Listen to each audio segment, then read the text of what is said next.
এই যে সংসার বৃক্ষ, এই সংসার বৃক্ষে অসংখ্য ডাল, অসংখ্য শাখা।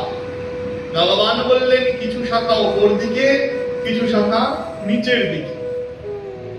যেই শাখাগুলি ঊর্ধ্ব দিকে সেগুলি হলো ধর্মাভিমুখী, সেগুলি ধর্মের দিকে মুখ করে আছে, সেগুলি স্বর্গ মোক্ষ অথবা ভগবত লোকের দিকে মুখ করে আছে।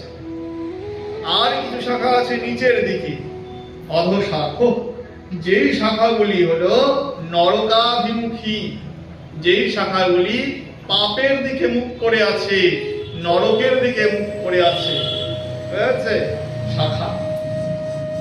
আচ্ছা, এই বেদ বৃক্ষকে, এই সংসার বৃক্ষকে প্রতিপালন করে কে? গাছকে যেমন জল রস রূপে প্রতিপালন করে, সংসার রূপী এই বৃক্ষকে প্রতিপালন করে কে? ওর রসটা কি?